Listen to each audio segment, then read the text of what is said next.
Dixo presenta Factor Kaiser con Max Kaiser. Dixo is back. Información trascendente con Max Kaiser. Factor de cambio. Factor Kaiser. Como todos los viernes, las 10 en 10. Las 10 noticias más importantes de esta semana en solo 10 minutos, para que de manera fácil y rápida estés debidamente informado y entiendas las cosas más importantes que sucedieron esta semana. El valor de lo importante, así se llama Factor Kaiser. Para no estarnos perdiendo en las discusiones estúpidas que no tienen implicaciones concretas en tu vida y nos concentremos en lo realmente importante. Hoy es viernes 8 de diciembre, este es el episodio 143 y me da mucho gusto que estés de vuelta aquí conmigo y que cerremos esta semana comprendiendo todo lo importante que sucedió y cómo se va a conectar con otras cosas en este rumbo al 2024 que tanto nos necesita a personas como tú y como yo que queremos ser factor de cambio. Acompáñame a ver las 10 de hoy. La 1. El INE detecta 60 millones no reportados en precampañas de Morena. ¿Quién pompó? Gracias a una nota del portal Animal Político de esta semana, nos enteramos de que el INE prevé multar con 105 millones de pesos a Morena y aliados por no reportar gastos de sus aspirantes. ¿Qué encontró el INE en los reportes de gastos de Morena y aliados? Bueno, detectó que los partidos reportaron que el costo de su farsa de proceso interno fue de 27 millones de pesos, pero en realidad gastaron más de 87 millones de pesos, lo que implicó un gasto no reportado de 60 millones, correspondiente principalmente a Morena, cuyos aspirantes trataron de ocultar 53 millones de pesos a la autoridad electoral. Claudia reportó gastos por 4 millones de pesos. Y en realidad habría ejercido 21 millones de pesos de lo que encontró el INE. Es decir, escondió 16 de los 60 millones de pesos que no reportó el partido. Como te debe quedar claro, esos 60 millones son solo la puntita del iceberg. Se trata solo de los recursos no reportados que el INE pudo comprobar fehacientemente e incorporar en un expediente sancionatorio. Así, es claro que hubo cientos de millones de pesos no reportados en gastos que todos vimos durante meses por todo el país. Para mí la pregunta clave es: ¿de dónde salieron esos recursos? ¿Quiénes aportaron esos recursos y a cambio de qué? Si nos ceñimos al expediente del INE, ¿de dónde salieron los 16 millones de pesos que Claudia, la candidata de Morena, gastó de más y no reportó a la autoridad electoral? ¿Por qué no los reportó? ¿Qué esconde? Si eran de ella, ¿de dónde los sacó? ¿De su sueldo como servidora pública? Es decir, ahorró durante 10 años su sueldo íntegro para gastarlo en una campaña. Si no era de ella, ¿quién se los dio? ¿A cambio de qué? ¿A qué se comprometió con quienes aportaron esos recursos? Si seguimos dejando pasar estas preguntas con absoluta impunidad, jamás seremos una verdadera democracia. La 2. Las 48 horas regias que evidenciaron la mano de López en Movimiento Ciudadano. Fue un circo de enredos, de torpezas, de abusos y de actos delictivos que no deberían quedar en una simple anécdota de impunidad. Samuel y Movimiento Ciudadano pretendían cumplir el capricho de López de tener dos candidatos afines a él, golpeando permanentemente a la candidata de la coalición y dividiendo el voto, mientras ellos mantenían el control del gobierno del estado de Nuevo León. Al tratar de comerse esas dos tortas, casi se quedan sin las dos. Cuando Samuel y MC vieron que era imposible cumplirle a López y mantener el gobierno, el esposo de Mariana prefirió la seguridad del fuero que le da la gubernatura. López estaba trabado en la mañana del lunes pasado y defendió a su niño Samuel durante casi una hora. Y así, ya nadie en México tiene duda del origen verdadero de esa candidatura ni de su intención. Al final tuvimos razón quienes vimos la mano de López desde el principio y así Movimiento Ciudadano pierde toda la legitimidad que había construido por años como una supuesta tercera opción, nueva y diferente. López destruye todo lo que toca. La 3. El obradorato recoge la basura de todos los partidos. Las últimas semanas hemos podido ver con algo de náusea y mucho asco cómo Claudia va recogiendo la basura que puede de los despojos del PRI, del PAN, del PRD y demás partidos a los que ella dice que combate. Desde Ramírez Marín y Rommel Pacheco en Yucatán hasta el prestigiado priista oaxaqueño Alejandro Murat o el estable y siempre congruente panista chihuahueño Javier Corral. Una candidatura hueca que solo genera nota cuando recoge la basura de otros partidos y obliga a sus porristas a lavarles la cara a quienes atacaron con saña en otros tiempos. Al presentar a su equipo de campaña el fin de semana pasado, Claudia dejó claro que su única oferta es la continuidad. Se trata de puras personas que han expresado su apoyo irrestricto al régimen actual sin el menor asomo de crítica. Así como pasó en 2018. Quienes hoy quieren ver en esas personas algo distinto al obradorato se van a volver a equivocar, soñando que algo puede ser diferente haciendo exactamente lo mismo. Sea el que sea el currículo de esas personas, al presentarse como parte de la campaña de la continuidad del obradorato, apoyan el fracaso en la violencia, la complicidad con el crimen organizado, la hipermilitarización, el récord histórico de homicidios y desaparecidos, la corrupción impune, el intento de destrucción del INE y el Poder Judicial, el desabasto inhumano de medicinas y un largo etcétera de fracasos que piensan normalizar y repetir. La 4. La prueba PISA evidencia la tragedia educativa en México. Gracias a un riguroso y objetivo análisis que hicieron en el INCO sobre la prueba PISA 2022, se hace evidente la tragedia educativa que vivimos hoy en México. Ahí te van algunas conclusiones. En la prueba PISA 2022, México obtuvo 126 puntos menos que Japón, el país mejor evaluado. Sin embargo, solo está a 6 puntos de Colombia, el último lugar de la OCDE. México es el tercer país peor evaluado de la OCDE en matemáticas y comprensión lectora y el país con el peor puntaje en ciencias. En matemáticas, México retrocedió a niveles similares a los del 2003, es decir, en matemáticas perdimos 20 años. Hay una caída de menos 24 puntos en comparación con 2009 y de menos 14 en comparación con 2018.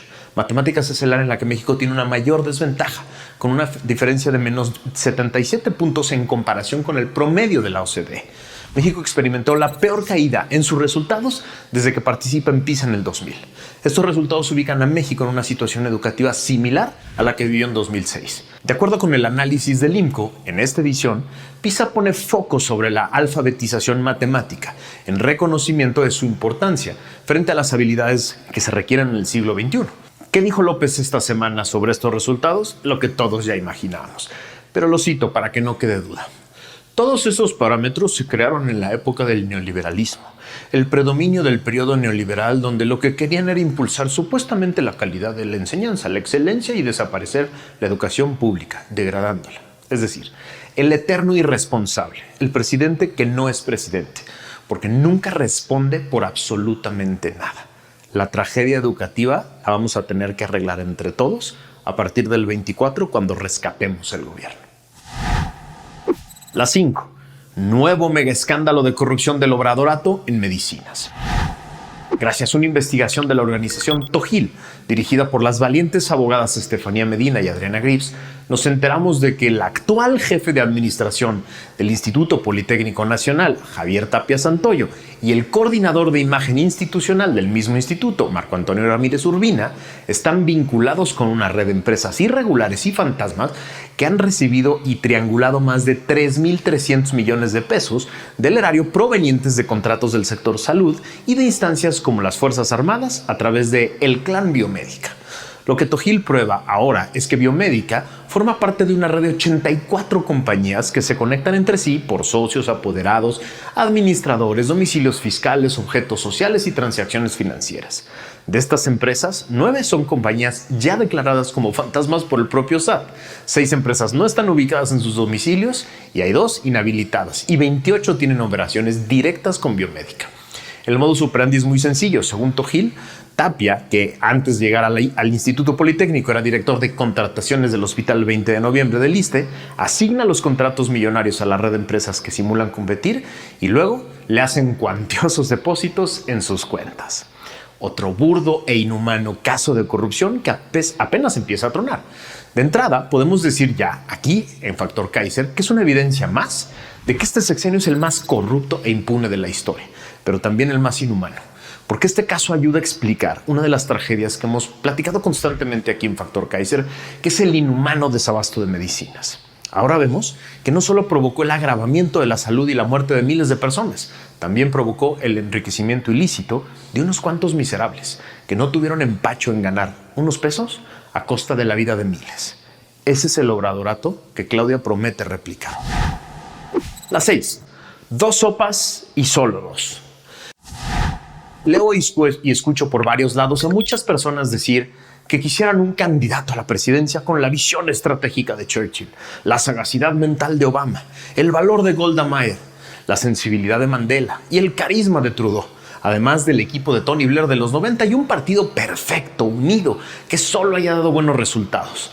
Qué chingón sería, ¿no? Yo también quisiera algo así. Pero como no soy un niño de 7 años que cree que una fantasía puede hacerse realidad, sino un adulto que sabe que debe trabajar y construir con lo que tiene, puedo decirte con seguridad que hoy solo hay 2 sopas. La sopa 1 se llama continuidad del fracaso. Y es una sopa que te ofrece a una candidata impuesta por López con muy poquito carisma, muy poquita tolerancia a la frustración, mucha soberbia, que ya dijo de todas las maneras que pudo que no le va a mover una coma al proyecto de López, que no va a corregir uno solo de sus fracasos, que se rodea de puro palero de López y que están dispuestos a comerse los sapos que estén disponibles con tal de que López nunca se sienta mal ni quede mal. La sopa 2 está en construcción y se llama Alternativa de Reconstrucción y Rescate. Es una sopa que está preparándose con ingredientes muy interesantes.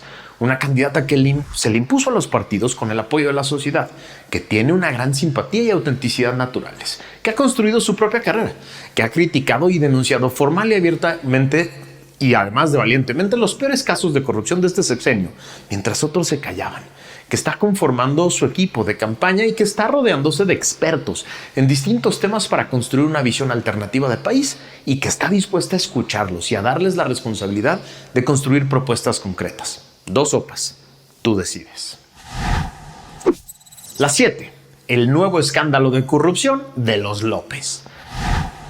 En otra bomba del periodista Carlos Loret, que asegura tener 40 horas de grabación como las que presentó, se reveló que Amílcar Olano, amigo íntimo de Andy López, el hijo del líder del clan de los López, se benefició con contratos por 300 millones de pesos de manera directa en solo 4 días con recursos federales del gobierno morenista de Quintana Roo para venderle medicinas. En la grabación que presentó Loret se escucha al empresario decirle a un interlocutor que va a hablar con el secretario de Finanzas del Estado para que no haya problemas con los pagos y que no lo vayan a molestar con auditorías e investigaciones. Así se las gastan los amigos del Junior, que se sienten protegidos por el halo protector del clan de los López. Lo que vamos a escuchar en esas 40 horas que faltan. ¡Qué asco! La 8. El obradorato busca apoderarse del Tribunal Electoral. Presidente actual del Tribunal Electoral del Poder Judicial de la Federación, Reyes Rodríguez, ha mostrado una clara independencia y autonomía del régimen, además de enorme experiencia y conocimiento en el tema electoral. Es decir, todo lo que el obradorato odia en un juez al que no puede mangonear. Quizá por eso los magistrados Felipe de la Mata y Felipe Fuentes lo quisieron destituir para poner a Mónica Soto, amiga de Yasmín Esquivel, sí, la ministra plagiaria, como presidenta del tribunal. Esto a 6 meses de la jornada electoral. Esta movida apesta a obradorato, apesta a las manos de López y no lo podemos permitir.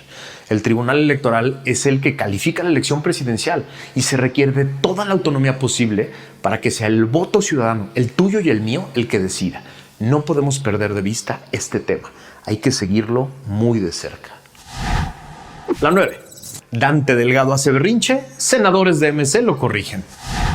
En uno de esos desplantes que le encantan a Dante, compadre de López, el 6 de diciembre pasado, disfrazado de Pachuco de Miami, dijo con su voz ronca: "El bloque de contención está muerto". Se refería al bloque opositor que en el Senado había logrado detener ya varias veces algunos de los intentos de abuso de poder de López. Un berrinche que confirmaba las sospechas de todos. Dante prefiere a su amigo López.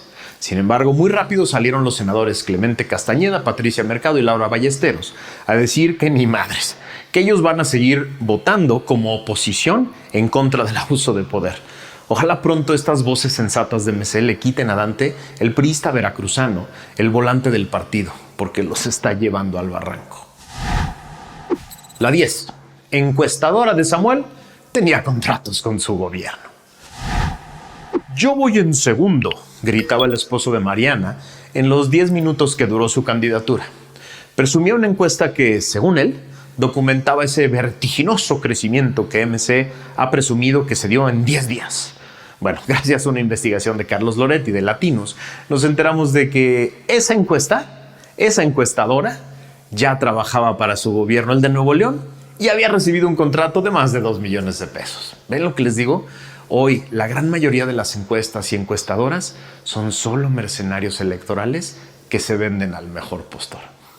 Es muy importante que lo veamos y que lo entendamos. Sí, quedan algunas serias y sí se van a enojar con esta afirmación que hago, pero la gran mayoría son ya simples instrumentos de propaganda electoral. Por eso, lo importante es lo que construyamos tú y yo. Lo importante es lo que vayamos generando de movimiento en torno a la candidatura que tú quieras, a la que tú elijas, para que poco a poco se vaya construyendo una tendencia.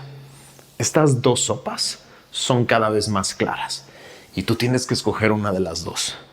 Las dos representan cosas completamente diferentes. La primera representa continuidad de esto que vivimos hoy, de la tragedia educativa, de la militarización, de la violencia, de la corrupción impune.